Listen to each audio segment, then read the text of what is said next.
আজ তোমাদের সাথে শেয়ার করব আমার বান্ধবীর বিয়ের গল্প। তো সকাল সকাল বাড়ি থেকে বেরিয়ে পড়েছিলাম আমার হাজব্যান্ডকে আর আমার বুবলুকে টাটা করে। তারপর সোজা বাস স্ট্যান্ড থেকে বাসে করে আমি আর বোন বেরিয়ে গেছিলাম বিয়েবাড়ির উদ্দেশ্যে। অনেক দিন পর আজ বাসে চেপেছি। ওদের যে বাড়ির লোকেশানটা সেটা বাসে করেই যেতে হয়, বাস, টোটো বা অটো। আর ওদের গ্রামে অনেক মাটির বাড়ি আছে, আর গ্রামটা অনেক সুন্দর, আমার খুব ভাল লাগে। ছোটোবেলা থেকেই আসতাম, কারণ এখানে আমার দিদুনের বাড়ি। তারপর কি বাস থেকে নেমে টোটো করে মাটির বাড়ি দেখতে দেখতে পৌঁছে গেছিলাম ওদের ওই গ্রামে। গ্রামটার নাম ছিল রানীবন্ধ। তারপর আর কি ডাইরেক্ট দিদুন বাড়ি উঠে গেছিলাম, আর দিদুন বাড়ি থেকে রেডি হয়ে গেছিলাম গায়ে হলুদের জন্য আমি আর বোন।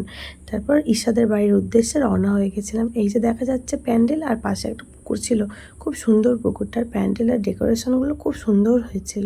একটা হলুদ শাড়ি পরে নিয়েছিলাম, তারপর চলে গেছিলাম ঈশার সাথে দেখা করতে, আর ও গায়ে হলুদের জন্য একদম রেডি হয়ে গেছিলো। টাটা।